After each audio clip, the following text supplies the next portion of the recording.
এইরকম একটা প্যাথির সাথে জড়িত হতে পেরেছি। এই ফিলিংসটা আপনাদের মধ্যে আসতে হবে। আমাদের এখনো আমরা যারা বিভিন্ন জবে আছি, ইয়েতে আছি, আমি তাদেরকে ছোট করছি না। একটা সময় আপনাদের মধ্যে অনুভূতিটা চলে আসবে। আপনারা এখন জব কুইট করবেন না। আপনারা এই মজা, এই অমৃত ধারার সুধা বা যেটাই বলেন সেটা আগে সেই স্বাদটাকে আগে নেন। তারপরে তখন অন্য জিনিস চিন্তা করবেন। কারণ আগে পেট বাঁচাতে হবে, হ্যাঁ? পেট শান্ত থাকলে দুনিয়া শান্ত।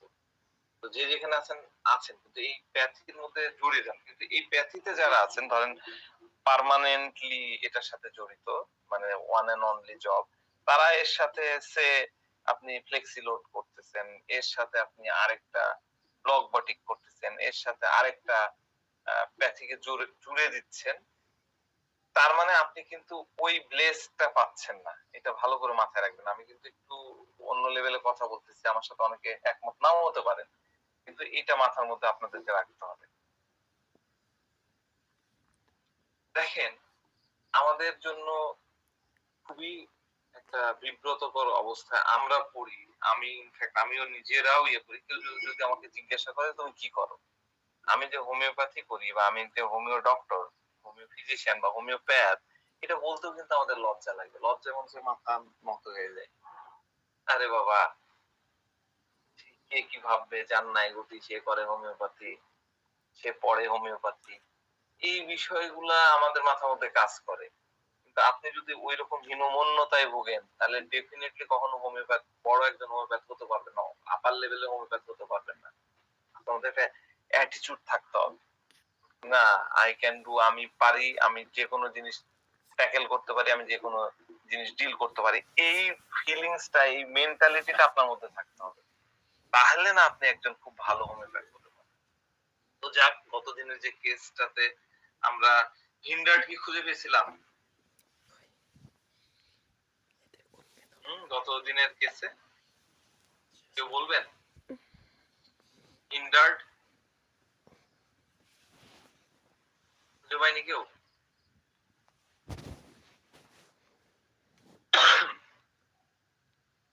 ডিসিভ বিং তো খুঁজে পেয়েছি। জি, বলেন। ছোট ছোট কাজে বাধা প্রাপ্ত হওয়া, এটা হিন্ডার, মানে আপনার এই ইঞ্জিলটা হচ্ছে ইঞ্জিরিয়ার হিন্ডার। না, গত কেসে কোন জায়গাটা হিন্ডার্ট পেয়েছি আমরা খুঁজে? স্যার আমি এটা আসলে বলতে পারছি না, মানে গত ক্লাসেরটা আসলে পরিপূর্ণতা আসেনি আমার। ও আচ্ছা, তাহলে আপনি ইয়ে রাখেন, যে বলতে পারবেন সে বলেন।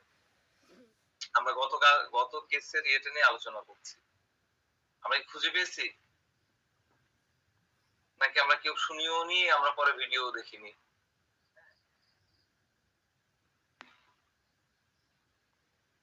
আচ্ছা, আমি আপনাদেরকে হেল্প করি। সেটা হলো যে আমরা ওই যে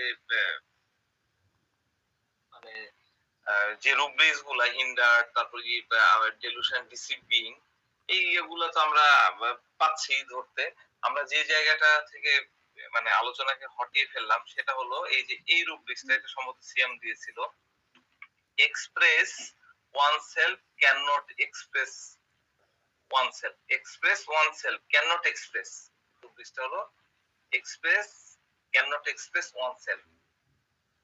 ঠিক আছে, সে নিজেকে কি হইছে কি হচ্ছে না এটাকে সে এক্সপ্রেস করতে পারে না। আরেকটা রুব্রিক্স হচ্ছে confusion of mind describing complaints properly not, হ্যাঁ, properly not, confusion of mind describing complain properly not. ঠিক আছে, তো তারপর ডেলিশন, ডিসিভিং, হিন্ডার্ড, এই ইয়াগুলো আছে। তো এই রুব্রিক্স গুলা নিয়ে একটু বলি যে এই টাইপের লোকজন, দুই ধরনের লোকজন আসে। এসে বলে না ডাক্তার সাহেব এরকম কিছু না, এরকম মানে আমি বোঝাতে পারছি না, এরকম কিছু না। হ্যাঁ, মানে সে এক্সপ্রেস করতে চায় না, আবার এক্সপ্রেস করলেও সে ভাবে যে এটা ভুল হয়ে যাবে। হ্যাঁ, এরা আবার দেখা যাচ্ছে যে এক্সপ্রেস করতে চায়, আরেক শ্রেণী এক্সপ্রেস করতে চায় কিন্তু তারা জানে না যে কিভাবে এক্সপ্রেস করতে হয়। ঠিক আছে, যে confusion of mind describing complaints properly not. মানে এটা দুইটা বিষয়। একটা হলো সে জানে যে কি করে মানে এক্সপ্রেস করতে হবে, কিন্তু সে করতে চায় না যে আবার ভুল হবে কিনা। আর আরেকটা হলো সে জানেই না যে কিভাবে তার এই কমপ্লেন গুলাকে এক্সপ্রেস করতে হবে। এই দুইটা বিষয়কে আমরা কিন্তু confusion of mind describing complain complaints properly not, এটাতে আমরা নিতে পারি। তো পেশেন্ট এসে বলছে যে ডাক্তার সাহেব অ্যাকচুয়ালি আমার কোথা থেকে শুরু করব, শেষ কোথায় করব, কি করব, কি বলবো, এরকম বলে না যে কোত্থেকে শুরু করব ডাক্তার সাহেব, আমার তো মেলা সমস্যা, আম, এখান থেকে করবো নাকি ওখান থেকে, কোন পর্যন্ত বলতে হবে, এইরকম কথাবার্তা বললে আপনি কিন্তু এই যে confusion of mind describe complain properly not, এই রুব্রিক্সটা আপনারা নিয়ে নেবেন। বুঝতে পারলাম? এটা নিলে একটা সুবিধা আছে, এর মধ্যে কয়টা মেডিসিন, এর মধ্যে মাত্র 5টা মেডিসিন, তাই না? আমরা কিন্তু 5টা মেডিসিনের মধ্যে চলে যেতে পারি। হ্যাঁ, আবার ডিসিপ্টের বিষয় তো গেল, আর হচ্ছে কনফিউশন মাইন্ড তো বুঝলেনই। এটা আরেকটা রুব্রিক্স হচ্ছে, এই রুব্রিক্সটাও একটু শিখে রাখা দরকার, এটা আমাদের চেম্বার অনেক পাওয়া যায়। সেটা হলো anxiety success, anxiety from doubt, anxiety from doubt about success. রুব্রিক্সটা পড়তে হবে এভাবে, anxiety from doubt about success, মানে সে যে সাকসেস পাবে কি পাবে না এটা নিয়ে ডাউট। ঠিক আছে? এইটা আমি মনে হয় এর আগে রুটার ক্লাস আমরা আমার যারা করেছেন এই রুব্রিক্সটা খুব ভালো করে শিখাইছিলাম। তো সে সময়ের একটা আমি গল্প বলি। সেই গল্পটা হলো, ওটা অনেক আগেকার কথা, আমি 2014 সালের দিকের কথা সম্ভবত। তো সে সময় আহ, দেখা গেল যে আমার কাছে একটা পেশেন্ট আসছিল। পেশেন্টটা পেশেন্ট বলবো না, বেসিক্যালি সে হচ্ছে আমাদেরই এক স্টুডেন্ট কাম আমার ফ্রেন্ড আর কি, খুবই ঘনিষ্ঠ একজন। তো সে তার প্রচন্ড ব্যাক পেইন, ঠিক আছে, তার প্রচন্ড ব্যাক পেইন। তো মেলা কিছু নিজেও যেহেতু পাস করেছে, অনেক কিছু খেয়েছে, রাস্টক্স, তারপরে ব্রাইনিয়া, সালফার, এরকম অনেক কিছু খেয়েছে, ভয়াবহ আম, মানে ব্যথা। তো তখন তো আমি আসলে এত ডিপ লেভেলে চিন্তাও করতাম না, এরকম ভাবতামও না। তো তখন আমি এই আমার খুব প্রিয় বই একটা হচ্ছে এলেন স্কিনর। আমি এলেন স্কিনরটা আমার এখনো আছে, যে টেবিলে বাম সাইডে রাখা আছে। আমি এলেন স্কিনর সবসময় পড়তাম, বারবার দেখতাম। মনে রাখতে গেলে বারবার দেখতে হয়, বারবার শুনতে হয়, লেখা কি লেখা বারবার পড়তে হয়। তো তখন হচ্ছে আমি ওই রেপার্টরি অত ভালো বুঝতাম না, রেপার্টরি আমার ছিল কিন্তু আমি ওইভাবে অত ভালো বুঝতাম না, এখানে ইউজও করতাম। তো ভয়াবহ ব্যথা, ভয়াবহ ব্যথা দিয়ে আমি ফিজিক্যাল লক্ষণ গুলা দেখে মেডিসিন সিলেকশন করতাম।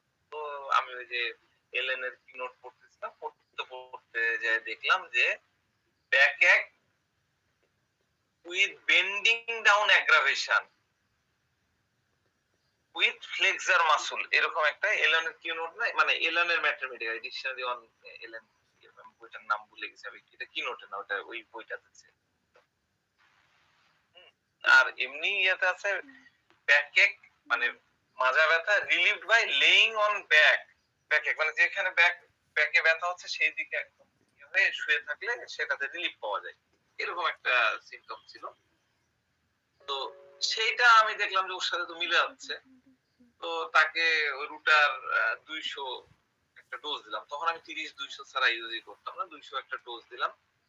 ডোজ দেওয়ার পরে সে আবার একটা স্কুলের টিচার, হাই স্কুলের টিচার। তো পরের দিন তার মানে সে আমার কাছে আসছিল মূলত পরের দিন ডিউটি আছে, ডিউটি তো করতে পারবে না এত ব্যথা নিয়ে। তো তাকে দেওয়ার পরে পরের দিন সে সারাদিন ডিউটি করছে, দুবেলা পরীক্ষার ডিউটি করছে। তো বলতেছে যে একদম সোজা হয়ে বসেছিলাম, একদম মানে সোজা, মানে এরকম হয়ে, হ্যাঁ।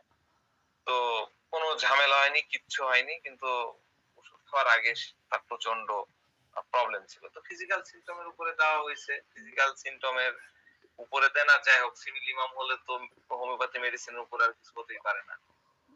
তো এই একটা শিখে গেলাম। পরবর্তীতে আমি এই জিনিসটা মেলাবার এপ্লাই করছি। যে এরকম ব্যথা হলে কি হয়, কাঠ হয়ে এরকম বেশ এরকম সোজা হয়ে থাকি বা যে ব্যথা হচ্ছে এরকম হয়ে ভর দিয়ে যদি শুয়ে থাকি তাহলে ভালো লাগে। এগুলা বললে রুখা দিতাম। কিন্তু আমি পরবর্তীতে আর কখনো ইয়া হয়নি। হ্যাঁ? কখনোই আমি ঐরকম রেজাল্ট আর পাইনি। তো যাক, আমি ওই প্রসঙ্গ কেন তুললাম? এগুলার কথা তো আমি মাথার মধ্যে থেকেই করি না। পরবর্তীতে যখন রুটার মেন্টালিটিটা আমি বুঝতে পারলাম, তখন আমি বুঝলাম যে আমার এই ফ্রেন্ডটা বেসিক্যালি যে স্কুলে চাকরি করতো সেটা কিন্তু এমপিও ভুক্ত না, এমনি প্রাইভেট। তো সেখানে স্টুডেন্ট কমে টমে যাওয়ায় তার বেতন টেতন ঠিক মতো হতো না, মানে কোনো মাসে বেতন দেয় কোনো মাসে বেতন দেয় না। তো সে ভাবতেছিল যে সে একটা চেম্বার দেবে এবং সে একটা চেম্বারও দিয়েছিল। এবং মানে আমাদের মানে প্রপার প্লেসে সে একটু শহর থেকে একটু বাইরে, কিন্তু বাইরে হলো একটা বাজারের প্রপার প্লেসে সে একটা চেম্বার দিয়েছিল। তো ও সে চিন্তা করতো যে স্কুল থেকে পড়ায় টড়ায় কিছু টাকা পয়সা তো হতো, কিন্তু এখন আমি চেম্বার দিলাম, চেম্বার দিলেই তো হোমিও চেম্বার দিলেই তো সাথে সাথে ইনকাম শুরু হয় না। আপনাকে চেম্বার খুলে বসে রুগী আসবে না। তো আপনাকে একদম টাইম মতো বসে থাকতে হবে। ধরেন আপনি যদি ৯টা থেকে ১২টা পর্যন্ত চেম্বার টাইম করেন, আপনাকে ৯টাতেই খুলতে হবে। শাটার খুলতে হবে। আপনি খুলে রেখে অন্যদিকে চলে গেলেন হবে না, থাকতে হবে। রুগী এসে যখন আপনাকে দেখবে না, সে কিন্তু ২-১ বার একটু উকি দিয়ে সে কিন্তু চলে যাবে। এগুলা আমাদের এক্সপেরিয়েন্স এর কথা বলতেছি। কারণ আপনার চেম্বারটা খোলা রাখতে হবে। তো সে যখন চেম্বারটা খোলা রাখলো, স্কুল তো মোটামুটি ওই শুধু ডিউটি স্পেশাল যে ইয়েগুলো আছে সেটা করে, কিন্তু রেগুলার সে যায় না। ইনকাম পাতি ওরকম হচ্ছে না। এক গাদা খরচ, তার ফ্যামিলির খরচ, বাচ্চাদের খরচ। তো তার মধ্যে আমি পরে এই বিষয়গুলা শুনেছি বা আমার ফ্রেন্ড তো, আমি তো জানি। তার কাছে মনে হতো যে আমি কিভাবে আগাবো? অনেক দিনই তো বসলাম, সেরকম তো কিছু হচ্ছে না। হ্যাঁ, সব দিক থেকে খালি প্রেশার, প্রচুর টাকা পয়সা কামাতে হবে। কিন্তু ওইভাবে তো রুগী আসছে না। কারণ জ্ঞানেরও তো একটা বিষয় আছে। দিয়ে দিলেই সাথে সাথে হয় নাকি? প্রত্যেকটা চেম্বারের কোনো না কোনো প্রোটোকল থাকে। প্রোটোকল গুলাও বাইর করতে সময় লাগে। ঠিক আছে? তো তার মধ্যে এটা কাজ করতেছিল যে এইভাবে কি সারভাইভ করতে পারবো কি পারবো না? চেম্বার যদি না চলে তখন আবার কি হবে? ওইদিকে তো স্কুলে বলে দিয়েছি। এই স্কুলে তো এখন প্রাইভেটও ওইভাবে পড়ায় না।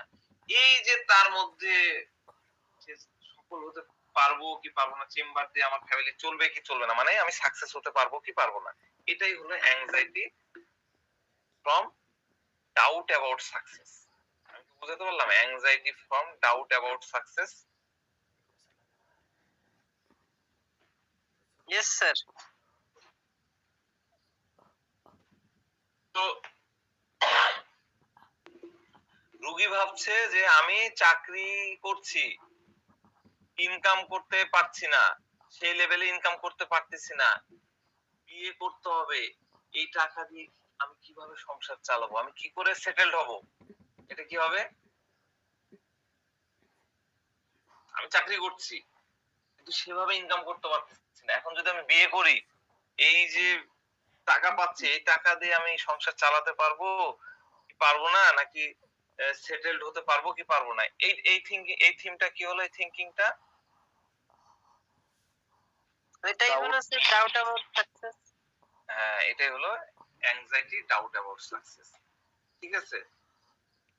ইন ফিউচার আমার কি হবে, কিছু কি করতে পারবো কি পারবো না, এই যে ডাউটটা আমি ক্যারি করছি, এই যে ডাউটটা আমি ক্যারি করতেছি, এই স্যারের কাছে আসছে, স্যার তো খালি মাইন্ড নিয়ে ইয়ে করছে, কথা বলতেছে। হোমিওপ্যাথি তো সব মিলায় হয়, লাস্টে স্যারের কথা শুনে রোগী ভালো হবে কি হবে না, এই যে ডাউট, এটাও কিন্তু anxiety, anxiety anxiety from doubt about success. বুঝতে পারলাম? তো এই যে আমাদের যে ভাইরা এখন চেম্বার দিবেন, তাদেরও বাই চান্স মাথা ব্যথা, ওই মাজা ব্যথা হতে পারে, কোমর ব্যথা হতে পারে, তো ওষুধ শিখাই দিলাম, খাই ফেলবেন। তাই না? এই রুব্রিক্সটা আসলে আমরা যদি জানি প্রায় ইউজ করা সম্ভব। ঠিক আছে? আমরা প্রায় কিন্তু এটাকে ইউজ করতে পারি। তো হ্যাঁ জি বলেন।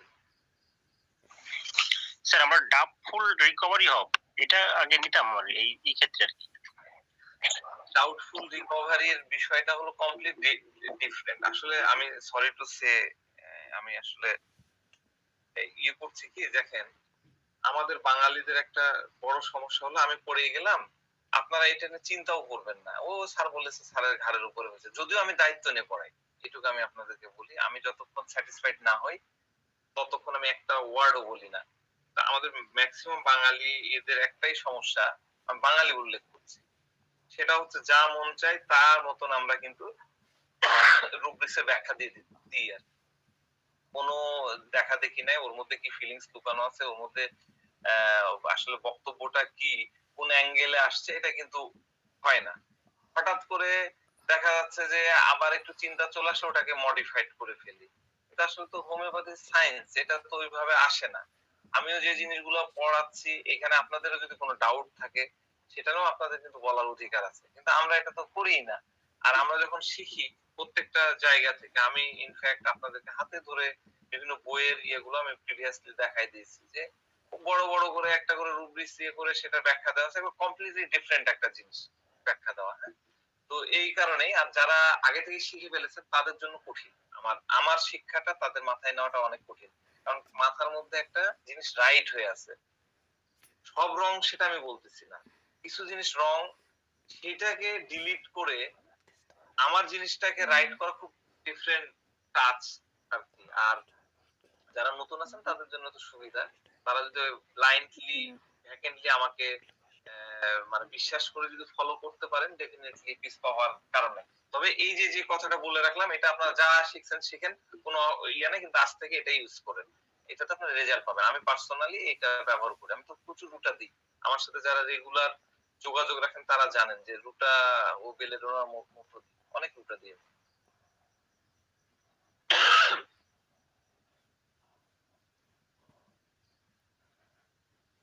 আচ্ছা, এখন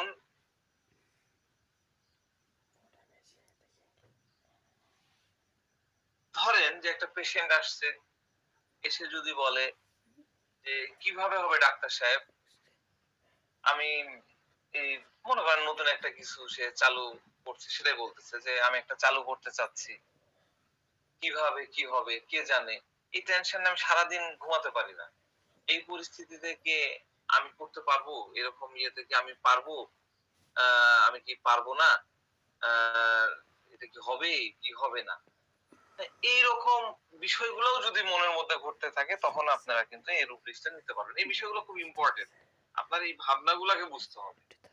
রুগী এসে এই কথা বলবে তা না, রুগী এসে এই ভাবনার কথা আপনাকে বলবে, সেটা হচ্ছে খুব ইম্পর্টেন্ট। ঠিক আছে? আর আলিবুদ্দিন সাহেব, আপনি যে হিন্ডার্ডের বিষয়টা বললেন, হিন্ডার্ডের ব্যাখ্যাটা আমার আরেকটু ভালো করে দিতে পারলে ভালো হতো। আচ্ছা আমি এটা দিব, হিন্ডার্ড, ইন্টারাপ্ট, হ্যাঁ, আরো কিছু ইয়ে আছে, সেগুলো আমি দিব, দেখি পরবর্তীতে কোন একটা ক্লাসে আমি বলবো। তো যাক, আমি আরেকটা কেস একটু শেয়ার করি, আপনারা একটু ভালো করে খেয়াল করেন। এই টাইপের কেস আমি না হলে একই ধরনের, এই একই জিনিস নিয়ে একই ভয়, আমি না হলেও 1 ডজন পার্সনের পেয়েছি। এরকম কেস আমি এর আগেও শেয়ার করছি আপনাদের সাথে। এই কেসটা একটু একটু আলাদা, ওই এই টাইপেরই আগের কেসটার মতনই, কিন্তু একটু একটু আলাদা, এই কারণে আমি কেসটা বলতেছি। ঠিক আছে? তো না, ওই কেসটা আমি পরে বলছি, এটা একটু বড়, আরেকটা কেস বলি আগে। তো আমরা তো বেসিক্যালি ক্লাসিক্যাল প্র্যাকটিস একটা সময় করতাম, ক্লাসিক্যাল মানে করতে করতেই তো একটা সময় দেখলাম যে না আসলে হয়ে উঠছে না, এত জিনিস মনে রাখতে পারতেছি না। হ্যাঁ, তো তখন দেখা যায় যে ডিফারেন্ট কিছু খুঁজতেছিলাম, অনেক সময় বিভিন্ন প্রোটোকল, বিভিন্ন জায়গায় গেছি, কিন্তু সব টেস্ট করে দেখছি যে আলটিমেটলি তো কিছুই হয় না, হোমিওপ্যাথির কিছুই থাকে না। তো যাক, আমার কাছে একটা পেশেন্ট আসলো। তো পেশেন্টটা মানে তার মিনিস্ট্রেশনাল ব্লিডিং, সরি, প্রচুর ব্লিডিং হচ্ছে, প্রায় 25 দিন প্লাস ব্লিডিং হচ্ছে। হ্যাঁ, তো গত মাসেও হয়েছিল, এত ছিল না। তো সে বলতেছে যে সামনের দিনগুলোতে কি হবে কিছুই বুঝতে পারছি না। তো যাক, তার সাথে আমি অনেক কথা বলেছি একটা পেশেন্টের মধ্যে ঢোকার জন্য। পেশেন্টটা খালি ফিজিক্যাল কথাবার্তা বলে, হ্যাঁ, কিন্তু রাগ করা যাবে না। যতই বলি ওই ঘুরে ফিরে একই কথা, যে এই সমস্যা, ওই হচ্ছে, এখানে এইরকম ব্যথা করে, বাধা করে চলছে। তো আমি তাকে বললাম, মানে পুরো তথ্যই পাচ্ছে না, কিছুই পাচ্ছে না, তো কোনো জায়গাতে তো ঢুকতে হবে। তা আমরা এই ক্ষেত্রগুলাতে করি কি, কিছু মাদার টিংচার দিই, অথবা কিছু ফিক্সড মেডিসিন, যেমন ধরেন যে ব্লিডিং এর ধরন অনুযায়ী ফিজিক্যালি ধরেন স্যাবাইনা, তারপরে আরো কি ক্যালিকার, হেমামালিস, এই টাইপের কিছু মেডিসিন আছে, এগুলো দিয়ে কিচ্ছু হয় না। তো যাক, আমি পেশেন্টটাকে বলতেছিলাম যে আপনার এত ব্লিডিং হচ্ছে, হ্যাঁ, শরীরে তো আর এমনি এমনি ব্লিডিং হয় না। হ্যাঁ, আমি একদম ডাইরেক্টলি, যেহেতু কিছুই বলতেছে না, কারণ আমি একদম ডাইরেক্টলি, মানে ভ্যাকান্টলি যেটা বলেন, আমি তীর ছুড়লাম আর কি, লাগলে লাগলো, না হলে নাই। আমি ডাইরেক্টলি বললাম যে আপনার নিশ্চয়ই বিয়ে শাদী করছেন, মানে না। তো তাহলে বয়ফ্রেন্ড আছে? বলছে হ্যাঁ। আমি বললাম যে আপনি নিশ্চয়ই আপনার বয়ফ্রেন্ড কে নিয়ে হ্যাপি না। হ্যাঁ, আমার কাছে মনে হচ্ছে যে আপনি তার সাথে রিলেশন করে ফেঁসে গেছেন। এটা কিন্তু এই ব্লিডিং এর সাইকোডিনামিক্স, আমি এটা নিয়ে সাইকোডিনামিক্স নিয়ে আপনার সাথে আলোচনা করতে চাচ্ছি না। আমি ডাইরেক্টলি বললাম যে আপনার কাছে হয়তো মনে হচ্ছে যে আপনি এই রিলেশনশিপটা করে ফেঁসে গেছেন। হ্যাঁ, আপনি হয়তো চাচ্ছেন যে তার সাথে ব্রেকআপ করতে চাচ্ছেন, কিন্তু আপনি ওয়েটা খুঁজে পাচ্ছেন না যে কি বলে ব্রেকআপ করবে। তো মহিলাটা সাথে সাথে না ডাকতেছে, এরকম কিছু না। আমার আমার বয়ফ্রেন্ড খুবই ভালো ছেলে, ও এরকম না। মানে সে যেভাবে বললো, এতে বুঝলাম তার বয়ফ্রেন্ডের প্রতি তার অগাধ বিশ্বাস এবং তার একদম খাসা ভালোবাসা, ভালোবাসা একদম ঠেসে ঢুকানো। তো দেখলাম যে না, ওইদিকে যাচ্ছে না, তাহলে দেখি কর্মক্ষেত্রে কিছু আছে কিনা। তো আমি তাকে জিজ্ঞাসা করলাম চাকরি বাকরির কথা, সে বললো। তো বললাম যে বেতন টেতন ঠিক মতো পান? হ্যাঁ, স্যালারি ট্যালারি খুব ভালো, সেটা নিয়ে কোন হ্যাপি? হ্যাঁ, আমি খুব হ্যাপি। আমি আমার জবের একদম বেস্ট লেভেলে জব করতেছি, বেস্ট স্যালারিতে, আমার একদম পজিশনটাও টপ, সবকিছু টপ, সবকিছু ভালো, তাহলে কি দিব? হ্যাঁ, বয়ফ্রেন্ডের কথা বলবো, মানে ওর মতো ছেলেই হয় না, একদম ফার্স্ট ক্লাস। হ্যাঁ, সে আমার খুব কেয়ারিং, এই করে ওই করে। আবার জবের কথা বলতেছি, আমি আমার পজিশনে টপ, আমার ডিপার্টমেন্টে, মানে আমার সেকশনে আমি টপ, আমি বস। হ্যাঁ, আমার একদম বেস্ট জব, এইরকম বেতনই হয় না, বেস্ট স্যালারি। তো এই বেস্ট বেস্ট কারা করে জানি? Any idea? এক্সাজারেট যারা করে। না, তুমি ভালো চিন্তা করতে করতে খালি খারাপ চিন্তায় যাও। কারা বেস্টের কথা বলে? আমার এটা বেস্ট মানে কি? ইগো। বলেন, আক্তার হোসেন বলেন। অর্থাৎ যাদের ওই যে মানে ওয়েলথ শো করতে চায়, ওয়েলথ শো, হ্যাঁ, ওয়েলথ শো করে ওটা ডেলুশন, ওয়েলথ এর তো অলরেডি আছেই। আরেকটু নামেন, ডেলুশন থেকে নামেন, হচ্ছে তো। বলেন। আর কি স্যার, এক্সক্লুসিভ। হ্যাঁ, এক্সক্লুসিভ, এক্সক্লুসিভ, হ্যাঁ, এই যে সুন্দর, এক্সক্লুসিভ। হ্যাঁ, এক্সক্লুসিভ, খুব সুন্দর বলেছেন, থ্যাংক ইউ। এক্সক্লুসিভ, আমি ভাবতেছি একে ন্যাট্রা মিউরি দিব। হ্যাঁ, ন্যাট্রা মিউর কিন্তু বলে আমার সবকিছুতে বেস্ট। হাজবেন্ডের কথা জিজ্ঞাসা করবেন ন্যাট্রা মিউরকে, ন্যাট্রা বললেন যে বেস্ট হাজবেন্ড, ওয়ার্ল্ডে বেস্ট। বয়ফ্রেন্ড বেস্ট, এই তো বললো বয়ফ্রেন্ড বেস্ট। ওয়াইফের কথা জানো, আমার ওয়াইফ বেস্ট। তো এই যারা বেস্ট বেস্ট করবে, আগে বুঝে নেবেন নিশ্চয়ই একটা ভেজাল আছে। হ্যাঁ, সবার সামনে দেখবেন এই ন্যাট্রা মিউর যদিও এক্সপোজ হতে চায় না, নিজে এক্সপোজ হতে চায় না, কিন্তু দিবে একদম হাজবেন্ডের ছবি দিয়ে দিয়েছে, হেভি, ইনস্টাগ্রাম আরো সব জায়গায় ইউটিউবে দিয়ে এই আমরা চিল করতেছি, দেখা যাচ্ছে তার হাত দেখা যাচ্ছে, তার হাত আপনি দেখতে পাচ্ছেন বা তার অন্য কিছু আপনি দেখতে পাচ্ছেন, হাজবেন্ড খুব ফোকাস করে আমার বেস্ট হাজবেন্ড, মাই জান, মাই সোনা পাখি, হ্যাঁ এই এই এই টাইপের দিতে থাকবে। আপনি দেখবেন খালি হাজবেন্ড নিয়ে ইয়ে করতেছে, নাহলে খালি বউকে নিয়ে দিচ্ছে, হ্যাঁ, এবং বড় বড় ইয়ে করে, তাহলে বুঝবেন যে ডেফিনেটলি সেখানে একটা ঘাপলা আছে।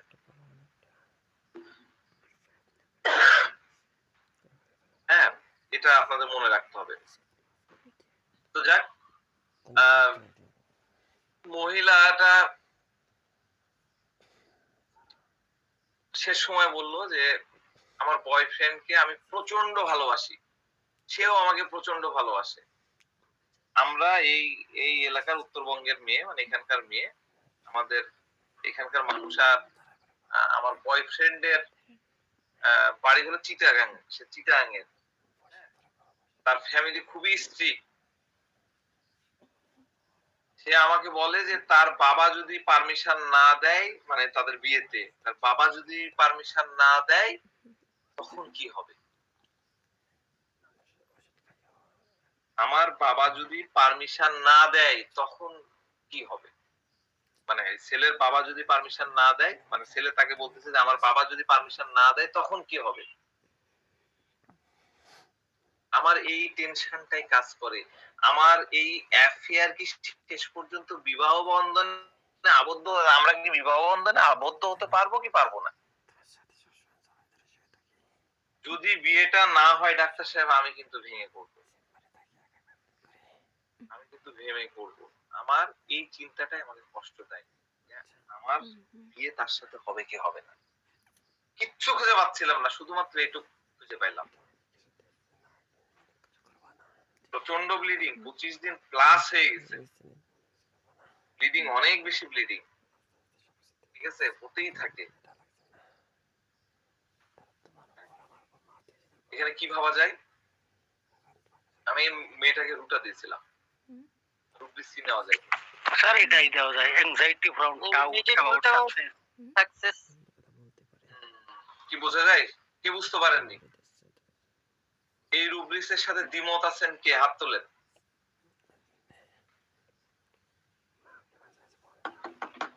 গেল বুঝতে পারছি না স্যার, এটা পরিষ্কার হয়েছে কিন্তু আমি একদম লাইভ একটা কেস আমি পাইলাম, আপনাদেরকে দিলাম। আমি এই মেয়ের সাথে, মেয়েটা দেখতে সুন্দর, কথাও খুব সুন্দর বলে, আমি তার সাথে 30 মিনিট প্লাস তার সাথে কথা বলছি, কিচ্ছু তথ্য পাচ্ছি না। মাঝে মধ্যে একটু মনে হচ্ছিল কমিউনিকেটিভ, কিন্তু কমিউনিকেটিভেরও ওরকম আমি ক্লিয়ার ইয়া পাচ্ছিলাম না। আমরা কিন্তু কমিউনিকেটিভটা চিনতে পারলেও রুটার কাছে যেতে পারি, যদিও কমিউনিকেটিভের মধ্যে অনেক মেডিসিন আছে। রুটার কমিউনিকেটিভটা একটু ডিফারেন্ট টাইপের। আমি একটা কেস শেয়ার করতেছি এখনই। সিম্পল একটা জায়গা থেকে আমার দুনিয়া ঘাটার আর দরকার নেই, আমি তো তার কাছে তথ্যই পাচ্ছি না। এখন আপনারা যারা আছেন তারা বলবেন যে এখানে তো 3টা মেডিসিন আছে, অ্যালো, ল্যাকক্যান এবং রুটা। আমার ইচ্ছা আছে সামনের মাসে ল্যাকক্যান পড়ানোর, আমি জানি না আপনারা আগ্রহী হবেন কিনা। তবে আমি আগ্রহ হারাই ফেলতেছি, আপনাদের পার্টিসিপেশন আমাকে আসলে খুবই হতাশ করে ফেলতেছে। সামনের মাসে আমি তো চাইবো যে অ্যাটলিস্ট 70 থেকে 80 জন এখানে থাকুক, তাহলে আরো কনসাইজ, আরো ফ্রুটফুল ক্লাস করানো সম্ভব। কিন্তু আসলে 34-35% জন্য, যদিও রেজিস্ট্রেশন বেশি, অ্যাবভ 50, কিন্তু মানে আমি হতাশ হয়ে যাচ্ছি। আর ইনফ্যাক্ট যারা ক্লাস করতেছে না, আমার খুবই ইচ্ছা যে 2-4 মাস পরে আমরা তাদেরকে রাখবো না, এটা আমি মানে অ্যাটলিস্ট বলে দিতে চাই। দরকার নাই ওই ভিডিও দেখে ইয়ে করে, দরকার কি বই আছে বই পড়ে নিলেই তো হয়, তাই না? এই যে ইন্টারাকশনটা হচ্ছে, ইন্টারাকশনটা তো ইয়েতে আমরা বুঝতে পারি না ভিডিওতে। আবার ভিডিওতে যদি বলি যে কতজন দেখছেন লাইক দেন, সেটাও আপনারা দেন না। কি বলবো, আমার আগ্রহ আছে কিন্তু আপনাদের আগ্রহ নাই। আমি সবাইকে বলতেছেন না, যারা করতেছেন তারা তারা তো আমার কাছে ধন্যবাদ পাচ্ছেন, বা তাদের জন্য আমি কৃতজ্ঞতা প্রকাশ করছি। হ্যাঁ, তো যাক, এই রুব্রিক্সে আমাদের মেডিসিন আছে অ্যালো, ল্যাকক্যান আর রুটা। আমরা কেন ওই দুটো মেডিসিন চিন্তা করব না, ঠিক আছে? অ্যালোর বিষয়টা একটু আলাদাভাবে পড়তে হবে। আমার অ্যালো নিয়েও ক্লাস করা। সামনের মাসের পরের মাসে আমি অ্যালো নিয়ে করব। অ্যালো মানে আমরা ছোট মেডিসিন মনে করি, এটাও একটা বিশাল মেডিসিন। তো ল্যাককেন, ল্যাককেনটা কেন নেওয়া যায় একটু বলি, যেহেতু পড়াবো। ল্যাককেন হচ্ছে নিজেকে অনেক নিচু ভাবে, বুঝছেন? অনেক নিচু, ডাউন, লোয়ার ভাবে, ডিসপাইজড ভাবে আরকি। হ্যাঁ? সে নিজেকে কন্টেম ওয়ান সেলফ, হিমসেলফ। আমাদের রুব্রিক্স আছে কন্টেম্পচুয়াস, ওটারই হলো কন্টেম্প হিমসেলফ, নিজেকে ভাবে। স্যার কুকুরের মতো? ল্যাককেন কি? কুকুরের দুধ দিয়ে তৈরি না স্যার? কুকুর কি নিজেকে মনে করে? আচ্ছা শোনো, আমি কথা বলি, আমি হারাই ফেলবো আমি যে বিষয়গুলো কথা বলতে যাচ্ছি। তো এই মেয়েটা যদি ল্যাককেন হতো, তাহলে সে বলতো, ডাক্তার সাহেব আমাকে কে বিয়ে করবে? আমাকে কে বিয়ে করবে? আমাকে কে বিয়ে করবে? এই কথার প্যাঁচে কি লুকায় আছে? তার মানে আমি বিয়ে করার উপযুক্ত না। আমার জন্য আমার যে বিয়ের যোগ্যতা থাকা দরকার সেটা না। আমাকে বিয়ে করার মতন কেউ নাই। হ্যাঁ? এটা হলো ল্যাটকেনের ডাউট। আমার দিকে কেউ দেখেই না। ছিঃ! কেউ তাকায় না। কেউ তাকায় না। আমি এতটাই কুৎসিত, আমি কি এতটাই পচা? এই ল্যাটকেন হলে এরকম কথা বলত। আমি কি এতটাই কুৎসিত? আমি কি এতটাই অসুন্দর? আমরা ল্যাটকেন পড়তে যাই, এই জায়গাগুলো দেখবো। ল্যাটকেনের কিছু রুব্রিক্স আমরা বলবো। হ্যাঁ? রিপ্রোচিং ওয়ান সেলফ, ল্যাটকেনের মধ্যে আমরা করি। তো এইজন্য ল্যাটকেনের কাছে মনে হয় যে আমাকে কেউ পছন্দ করে না। Contemptuous, delusion, look down upon she is, delusion, look down upon she is। ঠিক আছে? তো এই পেশেন্টটা কি বলতেছিল? এই পেশেন্ট বলতেছিল যে ভালোবাসা আছে। আমি ছেলেটাকে ভালোবাসি, আমিও ভালোবাসি, সেও আমাকে ভালোবাসে। সবকিছু তার আছে। জব আছে, স্যাটিসফ্যাকশন আছে, পজিশন আছে, সব আছে। কিন্তু যদি পারমিশন না পাই, ছেলের বাবা যদি পারমিশন না দেয়, তখন কি হবে ডাক্তার সাহেব? তখন আমি কি করব আমি তো বুঝতে পারতেছি না। আমি তো ভেঙে পড়বো। এই জন্য এটা হচ্ছে 100% রুটা।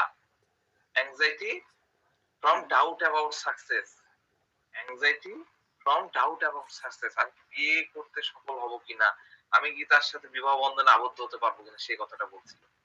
তো তাকে আমি দিয়েছিলাম রুটা 200।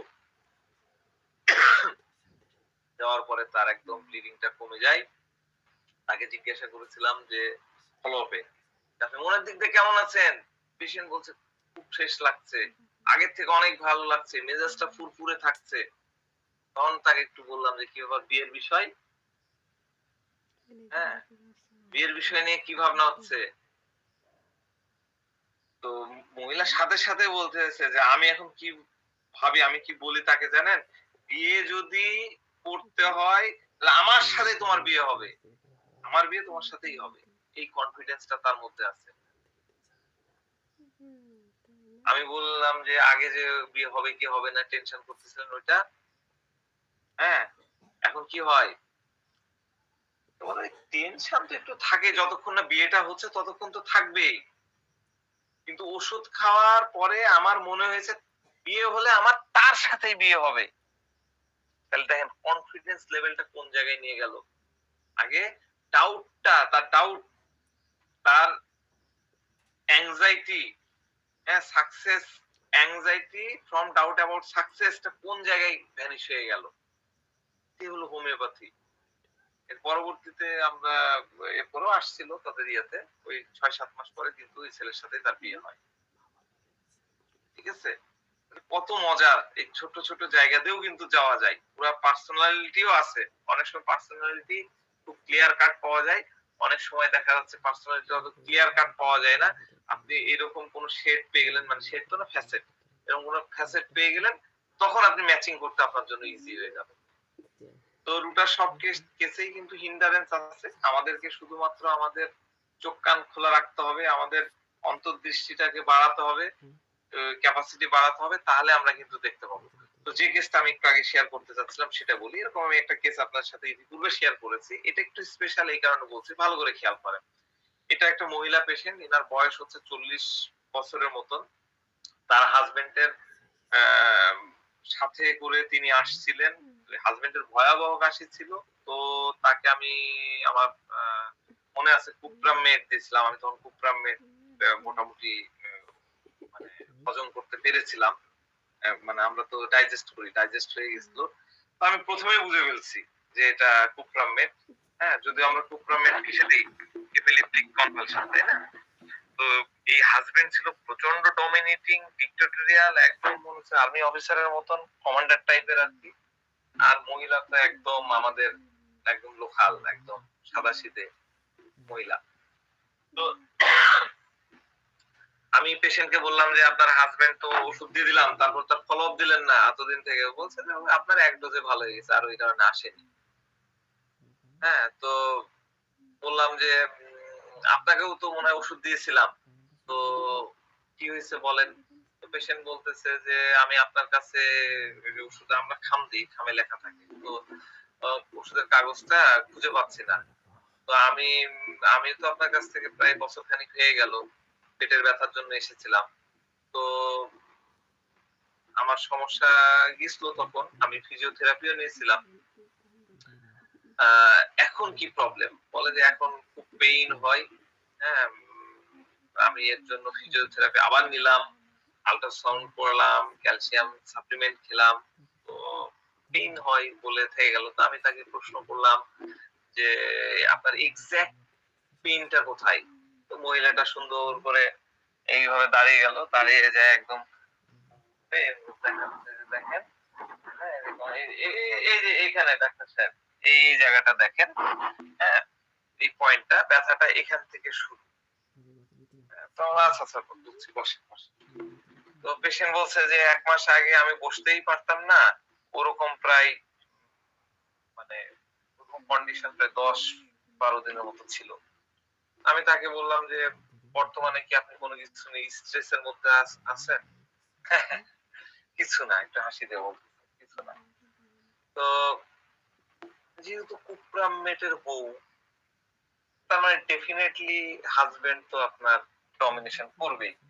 এটা খুবই কমনলি কুপ্রাম যখন পড়াবো তখন দেখবেন যে কিরকম মজা। তো হাজবেন্ড, আমি ডাইরেক্ট জিজ্ঞাসাই করে ফেললাম যে আপনার হাজবেন্ড কি আপনাকে খুব ডমিনেট করে নাকি? তো না না না সেরকম না, একটা হাসি দিয়ে দিল। তার মানে তো বুঝেন, ফেসে গেল তো ফেসে গেল। তো যাক, তিনি বলছেন যে কোনো স্ট্রেস নাই, কিন্তু 3-4 বছর আগে কিছু একটা হয়েছিল। আমি বললাম যে দৈনন্দিন কাজকর্মে আপনার এই যে পেইন হচ্ছে, এটা আপনাকে কিভাবে এফেক্ট করতেছে? পেশেন্ট বলছে যে পেইনটা এতই তীব্র যে আমি হাঁটতে পারতেছি না, এমনকি সাপোর্ট ছাড়া আমি বসতে পারতেছি না। হিন্ডারেন্স বুঝেন ভালো করে, হ্যাঁ, হিন্ডারেন্স কোন জায়গায় আসে? ওই অল্প বাধা, আমি কিভাবে বলেছিলাম আপনাদেরকে, আমার এখন মনে পড়তেছে না। আমি হিন্ডারেন্স আবার বুঝাবো আপনাদেরকে, হ্যাঁ, আরো ভালো করে বুঝেন। তো দেখেন এখানে রুগী কি বললো? রুগী বললো যে পেইনটা এতই তীব্র যে হাঁটতে পারতেছি না, এমনকি সাপোর্ট ছাড়া আমি বসতেও পারতেছি না। তো আমি তাকে বললাম যে এই ব্যথার কারণে আপনার কি সমস্যা হচ্ছে? পেশেন্ট আবার চেয়ার থেকে দাঁড়ায় আঙ্গুল দিয়ে দেখাচ্ছে যে ব্যথাটা এখান থেকে এই পর্যন্ত চলে যায়। আমি কিন্তু একটু আঙ্গুল দিয়ে গুনি যে কবার দেখাচ্ছে। তো এই গেল। তো এটাকে কি বলবো আমরা? কমিউনিকেটিভ। কমিউনিকেটিভ। কমিউনিকেটিভ এর অর্থ কি? কমিউনিকেটিভ অর্থ হচ্ছে কথা কম বলবে, অ্যাকশন বেশি করবে। এটা মাথার মধ্যে ঢুকাই না। হ্যাঁ? কমিউনিকেটিভ মানে এটা না যে অনেক বেশি কথা বলবে। কমিউনিকেটিভ আমরা কিন্তু এটা বুঝতাম, আমাদেরকে বোঝানো হতো। কমিউনিকেটিভ মানে এটা। বুঝতে পারছেন? তাহলে ভাষ্য ইয়েতে মানে রূপ দিচ্ছে প্রপার পারফেক্ট মিনিং এবং ইউজটা জানতে হবে। কমিউনিকেটিভ মানে হলো অনেক কথা বলবে সেটা না। কমিউনিকেটিভ এর অর্থ হলো রোগী হাত দিয়ে বা তার জেস্টার দিয়ে অনেক বেশি অ্যাকশন করে করে দেখাবে। আপনি ডাক্তার, আপনাকে সে দেখাবে অ্যাকচুয়ালি তার সমস্যাটা কোথায় থেকে কোন পর্যন্ত হচ্ছে। তার কাছে মনে হয় যে শুধু কথা দিয়েই খই ফুটবে না, মানে মুড়ি ভাজবে না, চিড়া ভিজবে না, না? কথা দিয়েই হবে না, ডাক্তার বুঝবে না। আমাকে কথা বলার সাথে, সাথে এক্সট্রা আরো কিছু করতে হবে যেটাতে ডাক্তার আমার কি কষ্ট এক্সাক্ট সেই জিনিসটা বুঝে। এটাই হলো কমিউনিকেটিভ। কমিউনিকেটিভ পেশেন্টের মনের মধ্যে কিন্তু এটাই থাকে। তো এখন হিন্ডারেন্সটা আবার বুঝেন। পেশেন্ট বলছে ব্যথাটা এত তীব্র যে সাপোর্ট ছাড়া আমি ঠিকমতো হাঁটতে পারছি না, এমনকি বসতে পারতেছি না। সরি, এই কারণে আমি কাজেও যেতে পারতেছি না। আমি বললাম আর? পেশেন্ট বলছে অসহনীয় ব্যথা। তারপরে আমি ১ মাস ট্রিটমেন্ট নিলাম, মানে অ্যালোপ্যাথি ট্রিটমেন্ট নিল। ক্যালসিয়াম বড়ি খেলাম, ভিটামিন ডি সাপ্লিমেন্ট, ওই যে ইনজেকশন যেটা খাইতে হয় গুলায়, সেটা নিলাম, তাও একই অবস্থা। আমি বললাম এখন কি অবস্থা, এট প্রেজেন্ট কি অবস্থা? পেশেন্ট বলছে গতকাল হঠাৎ করে আবার ব্যথা উঠতো। এর মধ্যে মাঝে মধ্যে ২-১ বার তো উঠেছে, ২-১ দিন উঠেছে, তখন মনে হতো যে আমার এই জায়গাগুলো আবার ভাবতে থাকে যে এই জায়গাগুলো ফুলে গেছে। তখন পেন কিলার খেলে কমে যেত, কিন্তু এই গত দিনের পেন কিলার খেয়েও আমার ব্যথা কমছে না। আমি বললাম তারপর? তখন পেশেন্ট বলছে এই জন্য তো আপনার কাছে আসলাম। হাসি দিয়েছিল, এজন্য মনে করেন না আবার। তো আমি বললাম যে আপনি ৩-৪ বছর আগে আসছিলেন না, কি নিয়ে আসছিলেন যেন তখন? পেশেন্ট বলতেছে হ্যাঁ সে সময় আমার ঠান্ডা লাগার প্রবলেম ছিল। তো আমি বললাম যে রিসেন্টলি আপনার লাইফে কি কোনো, এই প্রশ্নটা আপনারা করবেন, এই প্রশ্ন নানান ভাবে করা যায়, নানান ওয়ার্ড ব্যবহার করে করা যায়, এটাও আপনারা লিখে নেবেন। রিসেন্টলি আপনার লাইফে কি কোনো কিছু নিয়ে গড়বড় হয়েছে সেটা একটু বলেন। পেশেন্ট না না না না কিছু না কিছু না। আমি বললাম যে আপনি কি নতুন জব শুরু করছেন? পেশেন্ট বলছে না না না জব শুরু করিনি, আমার শুধুমাত্র ট্রান্সফার হয়েছে, তাও আবার ১.৫ বছর আগে। আমি বললাম কোথায়? পেশেন্ট বলছে আমি ব্যাংকে চাকরি করি। তাহলে কি প্রমোশন হয়েছে? পেশেন্ট বলছে এক অর্থে আগে আমি হেড অফিসে ছিলাম, এখন আমাকে ব্রাঞ্চ লেভেলে দিয়েছে। কৃষি ব্যাংকের আর কি হেড অফিস তো রাজশাহীতে, তো ব্রাঞ্চ লেভেলে দিয়েছে। তো আমি বললাম এখন কি আপনার মধ্যে এই বিষয়টা নিয়ে আপনি কি ওয়ারিড? আপনি কি এটা হ্যান্ডেল করতে পারছেন না না নাকি? পেশেন্ট বলছে যে এখানে এক ধরনের প্রেসার আছে, আমি এখন ব্রাঞ্চে কাজ করি, এখানে অনেক ধরনের মানে ওয়ার্ক স্ট্রেস আছে, কিন্তু সেগুলোতে কোনো ধরনের টেনশন নেই, ওয়ারি নাই। আমি ওয়ারিড না সেগুলা নিয়ে। আমি বললাম আপনার লাইফের মধ্যে কি কোনো পরিবর্তন হয়েছে যেটা আপনাকে খুব পেইন দিচ্ছে? এই প্রশ্নটাও লিখে নেন। পেইন যারা পায়, পেইন নিয়ে যে পেশেন্ট গুলো আসবে এই প্রশ্নটা করবেন। আপনার লাইফে এর মধ্যে কি কোনো ধরনের পরিবর্তন হয়েছে যেটা আপনাকে পেইন দিচ্ছে, যেটা আপনাকে কষ্ট দিচ্ছে, যেটা আপনাকে ব্যথা দিচ্ছে, এরকম প্রশ্ন করবেন। তো পেশেন্ট বলছে যে পেন নাই, পেন নাই। হ্যাঁ, এটা পেন নাই। এই দেখুন বসে থাকতে পারতেছি না, অন্য কোথাও যেতে পারতেছি না। হ্যাঁ, যখন আমি অফিস থেকে ফিরতেছি তখন একটা লম্বা সময় ধরে রেস্ট নিতে হচ্ছে। আমি বললাম ব্যথা কি খুব তীব্র থাকে তখন? বলে, জি ডাক্তার সাহেব খুব তীব্র। আমি বললাম যে এই যে ডাক্তারের কাছে গেছেন, ডাক্তার টেস্ট দেয়নি, এমআরআই দেয়নি, এমআরআই করছেন? তো পেশেন্ট বলতেছে যে এটা করতে যাই তো আমি স্ক্যাটার্ড হয়ে পড়ছি। হ্যাঁ, আর এই জন্যই তো করিনি। হাসা শুরু করলো। আমি বললাম স্ক্যাটার্ড এমআরআই করতে যে স্ক্যাটার্ড হয়েছেন মানে? বুঝলাম না কেন স্ক্যাটার্ড হয়েছেন? তো এমআরআই এর জন্য আর কি। আবার হাসা শুরু করলো। তা আমি বললাম কি যদি খারাপ কিছু আসে তাই তো? না না না না ওরকম না। আমি বললাম তাহলে? পেশেন্ট বলছে না আমি সেটা করিনি। আমি বললাম যে রিপোর্টে যদি অন্য কিছু আসতো তাই তো? তাহলে তো? তো পেশেন্ট বলছে হ্যাঁ অনেকটা সেরকমই, বলে আবার হাসা শুরু করে দিল। মানে কি? আমি রোগীকে বলতেছি যে আপনি এমআরআই করছেন না, ডাক্তার করতে বলছে কিন্তু আপনি করছেন না, কেন করছেন না? তো পেশেন্ট হাসতে হাসতে বলছে হ্যাঁ হ্যাঁ হ্যাঁ হ্যাঁ হ্যাঁ, না না না না এই যে হ্যাঁ হ্যাঁ হাসি হাসি হ্যাঁ হ্যাঁ না না এই যে রুগী যে অ্যাকশনটা নিল, যে কামটা করলো, এটাকে আপনাকে বুঝতে হবে। রুগী হাসতে হাসতে বলছে না না না, এমআরআই টেমআরআই কিছু না, সে হাসতে হাসতে বলতেছে হ্যাঁ না না না না, এই যে লাইট অ্যাভারশন টু শান যারা রুপিস নিয়ে নেন, এটা কিন্তু স্টেমোনিয়ামের একটা শেড। তাই না? এরা কিন্তু এগুলো করতে চায়, স্টেমোনিয়াম একদিক দিয়ে করতে চায় আবার করতেও চায় না। হ্যাঁ, তো আমি তখন কি বললাম, যে আমি বললাম যে রিপোর্টে যদি উল্টাপাল্টা কিছু আসে এই কারণে করতে চান না, তখন পেশেন্ট কেউ হাসতে হাসতে বলছে হ্যাঁ হ্যাঁ হ্যাঁ হ্যাঁ এরকম কিছু হতে পারে। মানে অল্প স্বল্প উল্টাপাল্টা যদি চলে আসে এমআরআই করতে যায়, তখন কি হবে? তো আমার কাছে মনে হলো যে সে আসলে এক্সামিন করতে চাচ্ছে না, টেস্ট গুলা করতে চাচ্ছে না, কিন্তু কেন চাচ্ছে না এইটা আমাকে বুঝতে হবে। এর মধ্যে হিন্ডারেন্স আছে, আমি হিন্ডারেন্স তো আপনাদেরকে বুঝালাম, হিন্ডারেন্স আমরা পাচ্ছি। আবার রুগী বলতেছে এটা করতে পারতেছি না, ওটা করতে পারতেছি না, বসে থাকতে পারতেছি না, দাঁড়ায় থাকতে পারতেছি না, এই অফিস থেকে এসে লম্বা সময় শুয়ে পড়তে হচ্ছে, এটা হচ্ছে ওটা হচ্ছে। ঠিক আছে, তো এই জায়গাগুলো তো রুটার মতনই, কিন্তু আবার সে টেস্ট করতে চাচ্ছে না, আবার হ্যাঁ হ্যাঁ হ্যাঁ করে অ্যাফেক্টেশন করতেছে, অ্যাফেক্টেশন ওয়ালা মেডিসিন, হ্যাঁ এই ফেয়ার ওয়ালা মেডিসিন তো স্টামোনিয়াম, তাকে কোন মেডিসিন দেব? হ্যাঁ আমি কিন্তু পুরো কনফিউজড, কি করব? যদি কমিউনিকেশনও দেখতেছি, আবার পুরো অ্যাফেক্টেশন আছে। পরে আমার তো রাডার আপনি যদি 10.5 দেখেন, মানে সিনথেসিসের 9.2 দেখেন, এটা কিন্তু 9.1 কে আপগ্রেড করা, সেখানে দেখছি যে অ্যাফেক্টেশনের মধ্যে রোটাও আছে।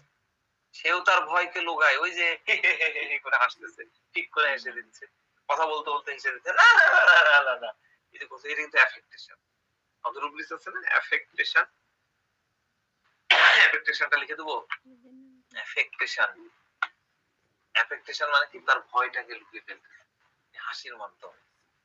তো যাক, আমি আবার তার সাথে কথোপকথন শুরু করলাম, জারি রাখলাম, ইনকোয়ারি জারি রাখলাম। আমি বললাম আপনি কি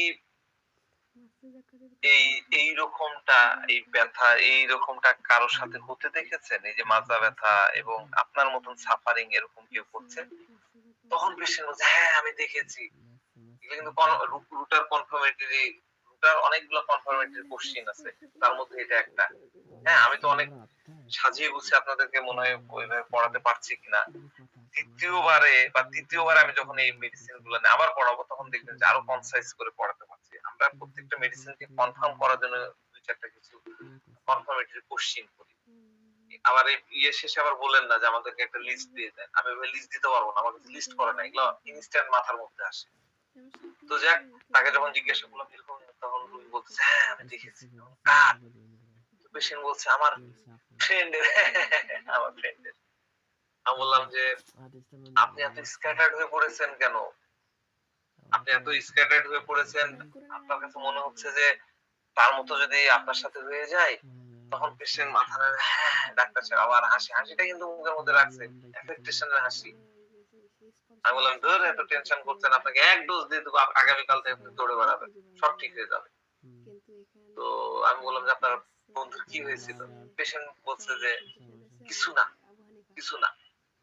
ভার রিঅ্যাকশন একদম, এটাও কিন্তু স্টামোনিয়ামের শেড।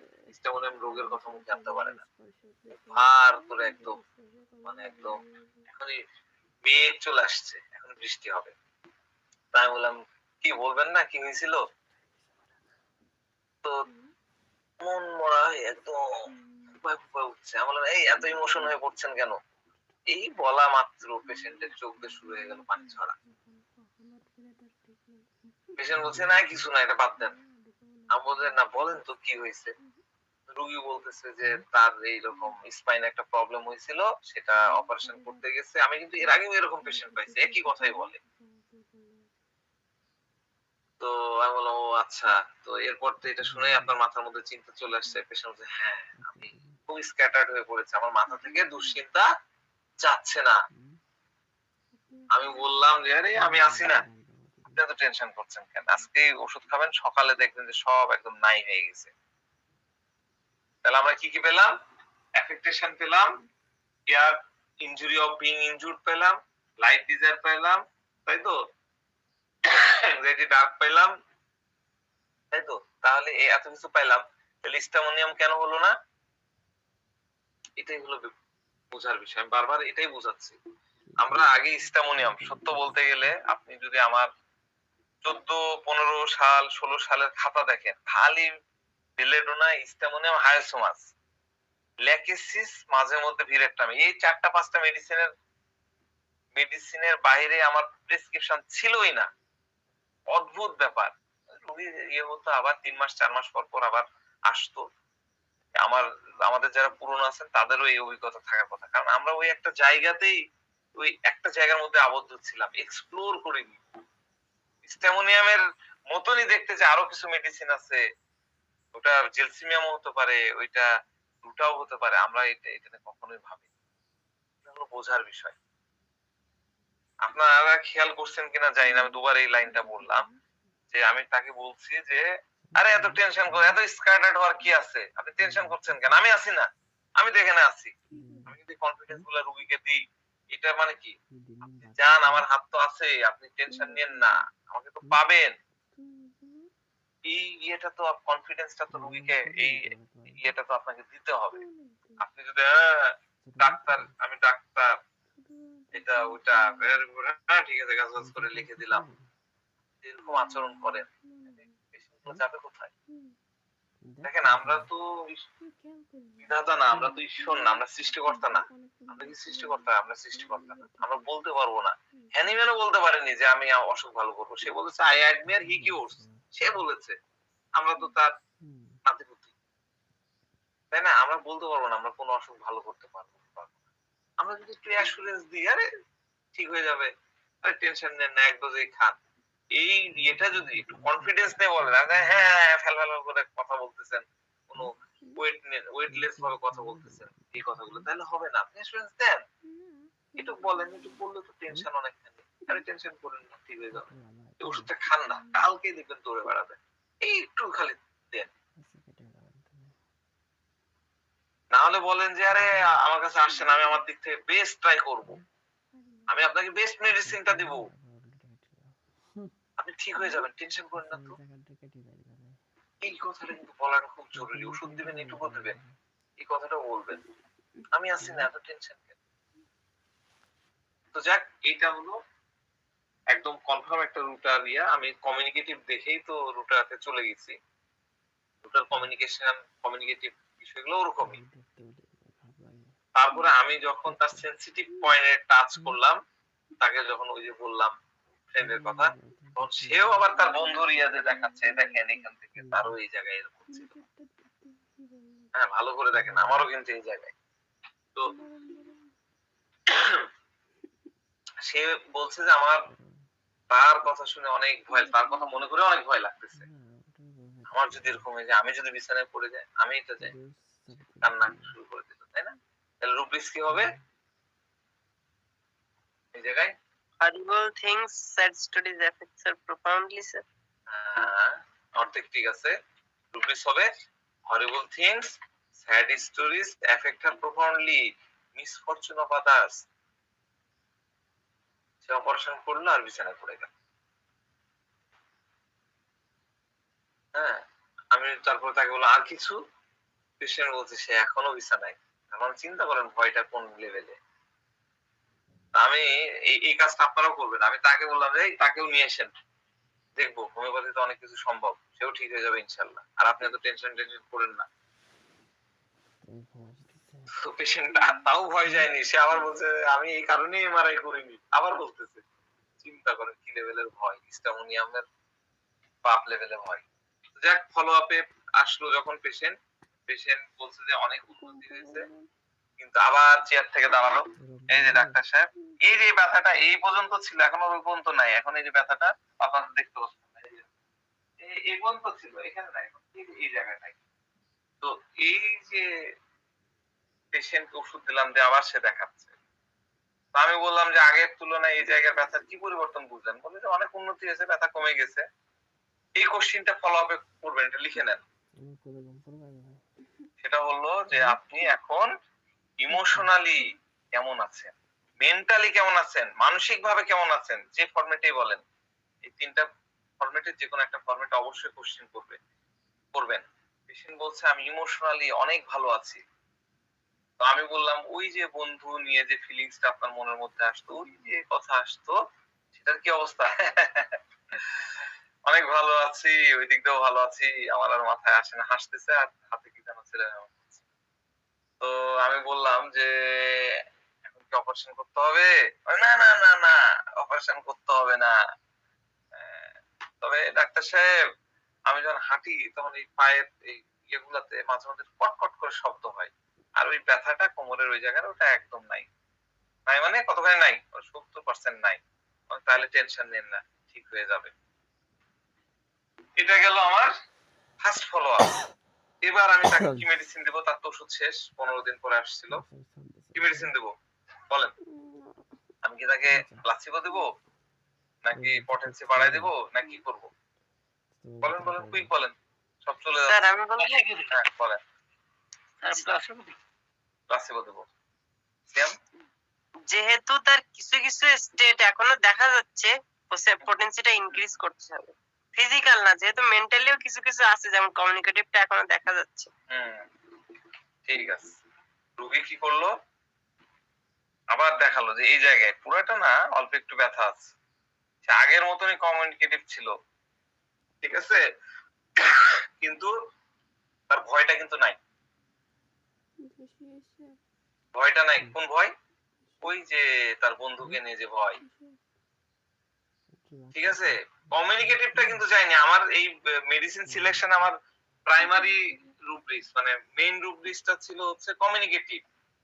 কমিউনিকেটিভ আমার প্রধান রুব্রিক্স ছিল, কিন্তু সে যায়নি। কিন্তু ওই ভয়গুলা তার মধ্যে নাই। আমি এই কারণে তাকে হায়ার পটেন্সি দিব না, আমি তাকে ওই সেম ডোজে আবার রিপিট করবো। আমি তাই করেছিলাম, এটা মাথায় রাখবেন। বুঝাতে পারলাম? হায়ার দিলে কি হইতো, ওটা তো একটা ফর্মুলা বলে দিয়েছে যে 200 দিলাম, তারপরে 1M দিব, তারপরে আমি আমার মতন করে আপনাদেরকে বলতেছি। আপনারা প্রায় ডোজ নিয়ে কনফিউজড হয়ে যান তো নাকি, কত দিব, কি করতে হয়, কি কনফিউজড হই? হ্যানিম্যান কি বলেছে? জি স্যার, অনেক কনফিউজ হই। হ্যানিম্যান কি বলেছেন? Higher higher pathology, lower potency বলেছেন কিনা? লোয়ার পটেন্সি, এই lower pathology, lower pathology, higher potency বলছিলেন। আচ্ছা, আমরা এটাকে একটু অন্যভাবে সেম জিনিসটা রেখে ইয়ে করব। যখন অনেক ব্যথা হচ্ছে, অনেক তীব্র ব্যথা, হায়ার পটেন্সি। হ্যাঁ, অনেক ব্যথা, ব্যথা বলবো না, ব্যথার কারণে ভয়, অনেক ভয়, ব্যথার কারণে অনেক ভয়, higher potency. High fever, higher potency. Heavy bleeding, heavy bleeding হচ্ছে, হায়ার পটেন্সি। অল্প অল্প ব্লিডিং, 1 ফোঁটা 2 ফোঁটা, 1 ফোঁটা 2 ফোঁটা করে 2 মাস 3 মাস ধরে চলছে, এভাবে চলছে, ভালো হচ্ছে না, টপ টপ করে রক্ত পড়ছে, লো পটেন্সি। ঠিক আছে, হেভি ব্লিডিং, হায়ার পটেন্সি। কারণ বডি রিকোয়ার্ড হায়ার এনার্জি, যত পটেন্সি বাড়াবেন এনার্জি তত ঢুকবে। হ্যাঁ, এগুলো কিছু ফিলোসফিক্যাল জিনিস। তারপরে হলো কি, লো পটেন্সি, লো মেন্টাল সিম্পটম। লো মেন্টাল সিম্পটমে দিবেন লো পটেন্সি, এটা হ্যানিম্যান বলে গেছে। লো ইন্টেন্সিটি, লো ভাইটালিটিতে লো পটেন্সি। ভেরি ডিপ প্যাথোলজি, যেমন ধরেন যে ক্যান্সার, একদম হেভি তাহলে ক্যান্সার কি লোয়ার পটেন্সি। কিন্তু ভেরি ডিপ প্যাথোলজি, ক্যান্সার হয়েছে, আলসার হয়েছে, যাই হোক, পেশেন্ট এসে বলছে অ্যাকচুয়ালি ডাক্তার সাহেব আমি এরকম, আমার ওরকম, বড় বড় কথা বলতেছে, বড় বড় একবারে ভিরেক্টম স্টাইল বা ইয়াতে। এটার ক্ষেত্রে হায়ার পটেন্সি, হায়ার পটেন্সি দিতে ইয়ে করবেন, 201M দেন, তার বডি রিকোয়ার্ড করতেছে হায়ার পটেন্সি। বুঝতে পারছেন? কখন মানুষ বড় বড় কথা বলে, যার ভাইটাল ইয়ে যখন অনেক বেশি থাকে তখন বড় বড় কথা বলে। তো হায়ার পটেন্সি এই ক্যান্সারে দিত, তখন ভয় থাকা উচিত না, যদি এগুলো পান, আর না হলে লোয়ার পটেন্সি। তো এই জন্য আপনাদের ধীরে ধীরে আপনারা ব্যবহার করতে করতে আপনাদের এক্সপিরিয়েন্স হয়ে যাবে, আপনারা শিখে যাবেন।